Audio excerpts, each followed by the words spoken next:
Tani unë dojë t'i pyesja pak zonjat për gjendjen e PD-s në teren. Se do të thosha dhe unë... A ka njerëz atje në PD që mendojnë vërtet? Dhe që notë në bazë dhe ndoshta me Kupol, për në Kupol të zdin gje, por që notë në bazë. Si lëvizin fëtëmuri doktori këtë me radhe shojmë, dhe me thënë konkrete, po që notë në bazë, dhe me thënë, po dhe një pyetje bashkë me këte, pyetja tjetër që është dhe për analistët, po fare shkurtë, Sali Berisha ka nisur këto spastrime dhe ku do shë armiq. Si kuptoni ju këte pastaj? Po për para me thoni për këte në bazë, të pyetje që bëri Antoni se është shumë interesante. Që është aty gjendë? Po ju flasë unë si politikan të rejni, sepse mua as njerës më kam përqyër karriket edhe zyrat e Partisë Demokratike për të bërë aktivitetin tim politik. Që në 2023, kur neve menduam që po ngrini maksimalisht frymën gjatë zgjedhjeve lokale, në të cilat për kryetar bashkie kishim, kandidat si kryetar bashkie kishim Zotin Boçi, kishte një vështirësi të jashtëzakonshme për të plotësuar strukturat. Mos flasim më pas për vështirësinë që kishim neve për të plotësuar qendrat me numërues, me vëzhgues, sipas atyre që janë përcaktimet e KQZ-s. Në ditët që vim sot, pas 2 humbjeve konsekuente, në zgjedhjet lokale dhe në zgjedhjet qendrore, gjendja sigurisht që është akoma dhe më e mjerueshme. Ka humbur organizimi, mungesa kryetarit të legjitimuar, por kanë qenë kryetar vazhdimisht e emëruar, sigurisht mungesa edhe besimit sepse 4 mandate rresht në opozit nuk është gjë e vogël, neve duhet pranojmë sot edhe pragmatizmin, por edhe gjendja në cilën ndodhen demokratët, sepse ka demokratë që kanë qenë në vitin 91, që i ndjekin në çdo protest, në çdo aktivitet, por shijojnë njëherë qeverisje me problematika për shkak të mos dijenive në lidhje me funksionimin e ekonomisë tregut. Njëherë tjetër shikojnë bashkëpunime që nuk do donin të shikonin, koalicione. Flasë për koalicionin Berisha-Meta, ka sjellë shumë dëme në 2013. Aty, unë besoj që aty e mori kthesën Partia Demokratike për keq. Dori, si vetëm për këtë pjesën e bazës? Po, gjithmonë ke baza, por po flasë që baza nuk i pranon të këto, dhe baza për shkak të këtyre, për shkak të gabimeve, qoftë kur kanë qenë qeverisje, dhe qoftë sot që rrin 4 mandate në opozit, baza ka humbur besimin, baza është e lodhur, po shumë njerëz janë larguar, dhe sot gjenë edhe njerëz që përjashtohen, ndërkohë që janë ndjerë edhe të përfaqësuar nga ato njerëz, çfarë besimi do ketë baza për të mbledhur prapë rreth boshtit? Dhe pyetja ime është, do e drejtoj unë pyetjen dhe ja drejtoj Zotit Berisha, a e qun veten bosht në Partinë Demokratike sot? Bosht, se dira nesh. Tani, pa diskutim që baza e ka humbur besueshmërinë tek Sali Berisha, pasi Sali Berisha tjera gjëra ka cituar dhe tjera gjëra ka bërë. Si mund t'i besojnë sot demokratët, por dhe shqiptarët Sali Berishës, kur Sali Berisha zotrin nuk respekton statutin që e ka shkruajtur vetë me dorën e vetë? Si mund qeverisi ky individ shtetin nesër?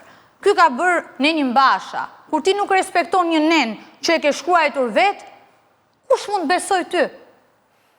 Pastaj, Sali Berisha këtë parti sot sa vjen dhe po e ngushton rrethin rreth klanit vetë më të ngushtë për interesat e vetë personale. Pra një bunker që i shërben interesave të ti? Familjar dhe personal, vetëm klanit ti të ngushtë. Ai nuk është për fitoren e Partisë Demokratike, nuk është për hapjen e Partisë Demokratike. Nga unë dhe dhja nga a ka në bazë njerëz që mendojnë që Berisha nuk është personi i duhur për të drejtuar. Po ka shumë. Berisha na tregon neve statutin, kur statutin nuk e respekton vetë. Se nuk flasin këta njerëz. Po sires po flasin, sallat e Salianit i ke ploti. Njerëz janë ato. Do thosha, u bëjnë takimin Salianit në Elbasan, do u tha nga PD-ja zyrtare që ai takim ishte me njerëz të... Por e ta thash me krimin njaku e ke që e kam votuar. Po u tha edhe që unë kam bashkëpunuar me Edi Ramën. Edhe për mua me Edi Ramën kam zuri lilat e lambaj tani.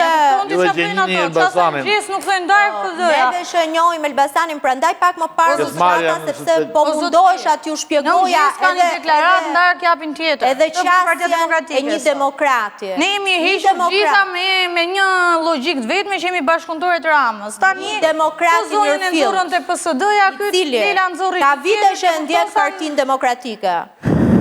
Sigurisht që publikisht nuk do thot asnjëherë Berisha nuk është i duhuri për ne. Pse?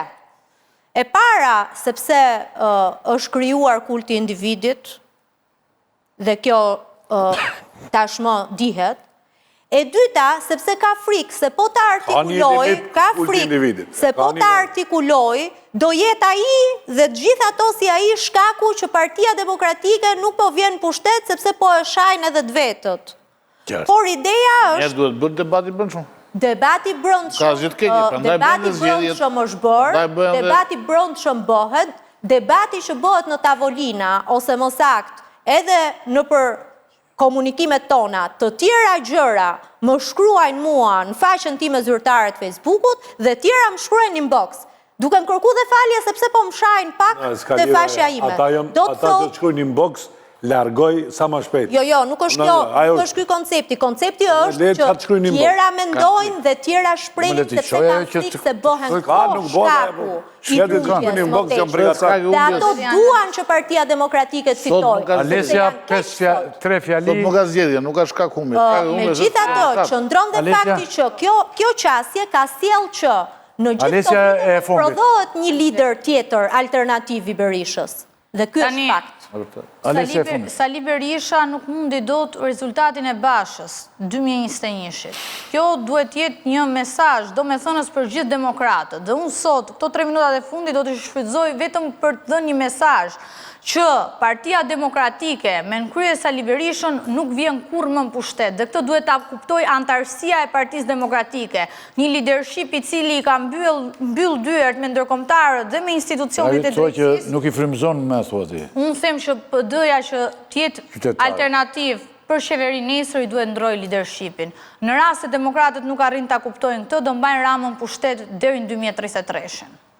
Mirë, atëherë unë e shkurt e kam 2 fjalë vetëm, fjalë. Doktori, pse po i rrit armiq tani? Se ai armiq kanë gjithë. Jo, nuk po rrit armiq, ai po ngushton rrethin për të marrë interesin e vet personal dhe familjar, nuk ka lidhje kjo me armiq. Fare, ai do ta mbaj sa më ngushtë që të ruaj legacinë e tij për qenë gjithmonë kryetari i opozitës. Nuk ka Sali Berisha asnjë perspektivë që ta sjelli Partinë Demokratike në pushtet. Nuk do ta bëj fituese, sepse Sali Berisha sot është paterica kryesore e Ramës dhe është ai arsyeja pse Rama është në pushtet.